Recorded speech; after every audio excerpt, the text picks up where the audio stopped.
Welcome to Renu designers. ఈరోజు వచ్చేసి మన కస్టమర్ అనేది కస్టమైజేషన్ చేయించుకున్నారండి. తన పిల్లలకి అనేది చాలా క్యూట్గా ఉన్నాయి. మన దగ్గర కస్టమైజేషన్ కూడా ఉంటుందండి. ప్రతి కస్టమర్ అడుగుతున్న రెడీమేడ్ అనండి కస్టమైజేషన్ కూడా చేస్తారని. చేస్తాం మేడం. ఒక కస్టమైజేషన్ ఇలా చేయించుకున్నారు కస్టమర్ అనేది. చూడొచ్చు, చాలా క్యూట్గా ఉంది. లెహంగా అండ్ బ్లౌజ్ అనమాట. ఇది వచ్చేసి మన 2 years అండి ఏజ్ వచ్చేసి.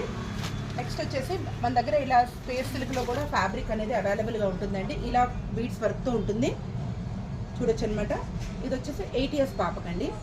యోక్ పార్ట్ వచ్చేసి కస్టమైజేషన్లో ఇలా వచ్చేసింది మేడం. నెక్స్ట్ కస్టమర్ వచ్చేసి ఇలా అండి, చూసారు కదా, చాలా చాలా క్యూట్గా లిటిల్ బేబీస్కి ఉన్నాయన్నమాట. చూడొచ్చు, ఇలా హ్యాండ్స్ అనేది వాళ్ళు ఇలా కస్టమైజేషన్ చేయించుకున్నారు. కస్టమైజేషన్కే కానివ్వండి, మీకు రెడీమేడ్స్ కానివ్వండి, కిడ్స్కి కానివ్వండి, పెద్దవాళ్ళకి కానివ్వండి, మీకు ఏది కావాలన్నా సరే మీరు మా షాప్కి విజిట్ చేయొచ్చండి. ఆన్లైన్ ఆఫ్లైన్ కూడా మన దగ్గర అవైలబుల్ ఉందండి. Thank you watching Renu design.